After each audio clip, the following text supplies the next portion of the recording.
అదే RTV app వార్తల్ని క్షణాల్లో చదివే అవకాశం ఉంటుంది. ఒక న్యూస్ పేపర్, ఒక టెలివిజన్ ఛానల్ మీ చేతుల్లో ఎప్పుడూ ఉంటాయి. తెనాలి జనసేన పార్టీ కార్యాలయానికి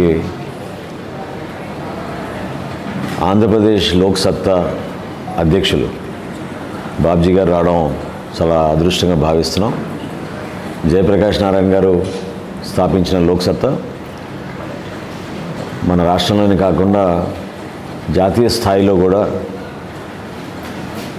వ్యవస్థల్లో నిజాయితీగా పనిచేసే వ్యక్తుల్ని, అదేవిధంగా అటువంటి వ్యవస్థల్ని కాపాడాల్సిన బాధ్యత పౌరులదని, దానికోసం ప్రతి పౌరుడు, ప్రతి ఓటరు కూడా ఎంతో బాధ్యతతోటి వ్యవహరించాలని గత 15 సంవత్సరాలు 20 సంవత్సరాల నుంచి జేపీ గారు చేస్తున్న ప్రయత్నాన్ని ఈ సందర్భంగా గుర్తుపెట్టుకోవాలి.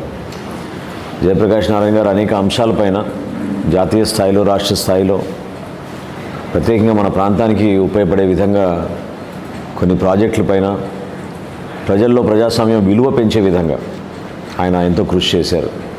అదేవిధంగా చాలామంది తెలియపోవచ్చు కానీ బాబ్జీ గారు ఉత్తరాంధ్ర ఎదుర్కొన్న సమస్యలపైన, గిరిజనులు ప్రత్యేకంగా ఎదుర్కొన్న సమస్యలపైన ఎంతో లోతుగా విశ్లేషించి ప్రతి వేదిక పైన వాళ్ళ తరఫున పోరాటం చేస్తూ లోక్ సత్తాని ముందు తీసుకెళ్తున్న వ్యక్తి.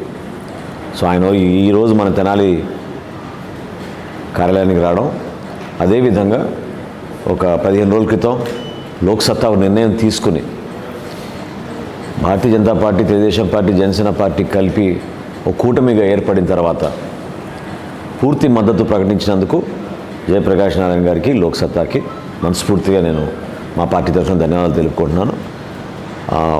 ఆ విధంగా నిలబడినందుకు ఆయన కూడా ఈ ప్రజాస్వామ్య పరిరక్షణలో భాగంగా వైఎస్ఆర్సీపీ విముక్త ఆంధ్రప్రదేశ్ కోసం ప్రతి ఒక్కరం కూడా పనిచేయాలనే అంకిత భావంతో స్వచ్ఛందంగా వచ్చి నిలబడి మద్దతు పలికినందుకు లోక్ సత్తా పార్టీ పెద్దలందరికీ కూడా ప్రత్యేకంగా జయప్రకాష్ నారాయణ గారికి ఈ సందర్భంగా ధన్యవాదాలు తెలుపుతూ, తెనాలి రావడం ముఖ్యంగా ఈ రాష్ట్ర రాజకీయాల్లో కీలకమైనటువంటి వ్యక్తి, యువతను నడిపించడానికి గొప్ప మార్గదర్శకులు జయప్రకాష్ నారాయణ గారు.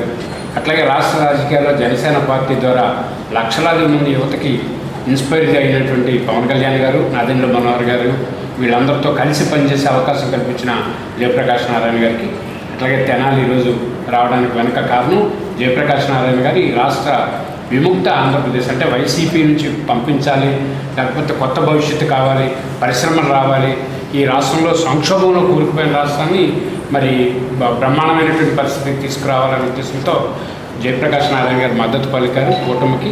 అందులో భాగంగా నేను మొదటిసారి పార్టీ రాష్ట్ర అధ్యక్షుడిగా నాకు అత్యంత ఆత్మీయులు, చాలా ఇష్టమైనటువంటి వ్యక్తి మరి నాదెండ్ల మనోహర్ గారు పోటీ చేస్తున్నటువంటి తెనాలి రావడం జరిగింది. ఇక రాష్ట్రంలో కొద్ది కీలకమైనటువంటి నియోజకవర్గాలు తిరగమని మా జాతీయ నేత జయప్రకాష్ నారాయణ గారు నాతో చెప్పడం జరిగింది. అందులో మొట్టమొదటిసారిగా తెనాలిని ఎంచుకొని ఈరోజు ఇక్కడికి రావటం, మరి వారితో ఉదయం నుంచి కూడా నేను తిరుగుతున్నాను. నాకు చాలా ఆనందంగా ఉంది. వారు ఎక్కడికి వెళ్ళినా ప్రజలు తండోపతండాలుగా మీరు ఎన్నిక కావాలి, రాష్ట్రంలో కీలకం కావాలని చెప్పడం, మరి ఈ రాష్ట్రం భవిష్యత్తులో ఈ రాష్ట్రంలో జరిగే పరిణామాలకు అర్థం పడుతుంది. నేను పాత్రికేయుల్ని, మీడియా ద్వారా ప్రజలందరినీ కూడా కోరుతున్నది ఒకటే, ఇది మన అవసరం. భవిష్యత్తులో ఈ రాష్ట్రంలో రాజకీయాల్లో మార్పు రాకపోతే యువత చాలా నష్టపోతారు. ముఖ్యంగా పరిశ్రమలు లేవు, ఉపాధి లేదు, అట్లాగే ఒక్క ప్రాజెక్టు పూర్తయిన పాపాన పోలేదు. రైతు సంక్షోభంలో ఉన్నాడు, కార్మికుడు సంక్షోభంలో ఉన్నాడు. మరి అన్నిటికన్నా కీలకంగా విద్యార్థులు చదువుకున్న తర్వాత ఎటువంటి ప్రయోజనాలు లేకుండా ఉన్నారు. ఈ రాష్ట్రాన్ని జగన్మోహన్ రెడ్డి మొత్తం ఆంధ్రప్రదేశ్గా తయారు చేశారు, గంజాయి ఆంధ్రప్రదేశ్గా తయారు చేశారు. మీకు అంతా తెలుసు, 1,00,000 కోట్ల రూపాయలు విలువైనటువంటి మత్తు పదార్థాలు 25,000 టన్నులు విశాఖపట్నం షిప్ యార్డ్లోకి వచ్చాయంటే దాని భవిష్యత్తు మీరు అర్థం చేసుకోండి.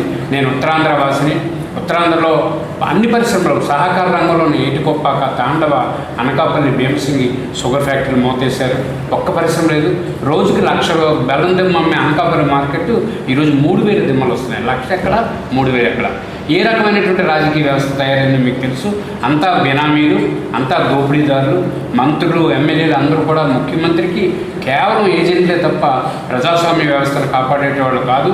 అందుకని జయప్రకాష్ నారాయణ గారు చాలా పెద్ద మనసుతో పవన్ కళ్యాణ్ గారు, చంద్రబాబు నాయుడు గారు, అట్లాగే నరేంద్ర మోడీ గారు, ముఖ్యంగా జేపీ గారికి అత్యంత ఆప్తులు, ఇష్టమైనటువంటి వ్యక్తి మనోహర్ గారు, వీళ్ళందరినీ దృష్టిలో పెట్టుకుని ఈ రాష్ట్రం బాగుపడాలని సంపూర్ణ మద్దతు ప్రకటించారు.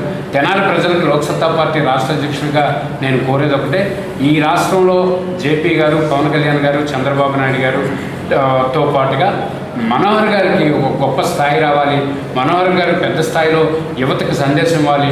వారి రాష్ట్ర భూమికలో కీలక పాత్ర పోషించాలంటే పెద్ద ఎత్తున ఎక్కువ ఓట్లతో లక్షలాది మెజార్టీ ఇచ్చి మనోహర్ గారిని రాష్ట్రంలో కీలకం చేయాలని చెప్పి లోక్సత్తా పార్టీ రాష్ట్ర అధ్యక్షుడిగా